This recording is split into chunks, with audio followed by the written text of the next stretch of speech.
And he came to Nazareth, where he had been brought up. And as his custom was, he went into the synagogue on the Sabbath day, and stood up for to read. And there was delivered unto him the book of the prophet Esaias. And when he had opened the book, he found the place where it was written, The Spirit of the Lord is upon me, because he hath anointed me to preach the gospel to the poor.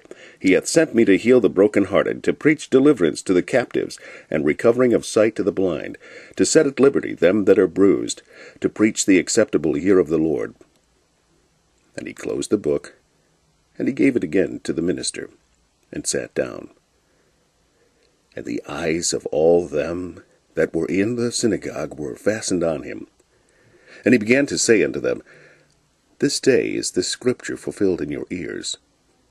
And all bare him witness, and wondered at the gracious words which proceeded out of his mouth. And they said, Is not this Joseph's son? And he said unto them, Ye will surely say unto me this proverb, Physician, heal thyself. Whatsoever we have heard done in Capernaum, do also here in thy country. And he said, Verily I say unto you, no prophet is accepted in his own country. But I tell you of a truth, many widows were in Israel in the days of Elias, when the heaven was shut up 3 years and 6 months, when great famine was throughout all the land. But unto none of them was Elias sent, save unto Sarepta, a city of Sidon, unto a woman that was a widow.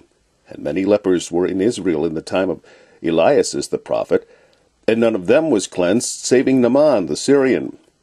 And all they in the synagogue, when they heard these things, were filled with wrath, and rose up, and thrust him out of the city, and led him unto the brow of the hill whereon the city was built. And led him unto the brow of the hill whereon their city was built, that they might cast him down headlong. But he, passing through the midst of them, went his way.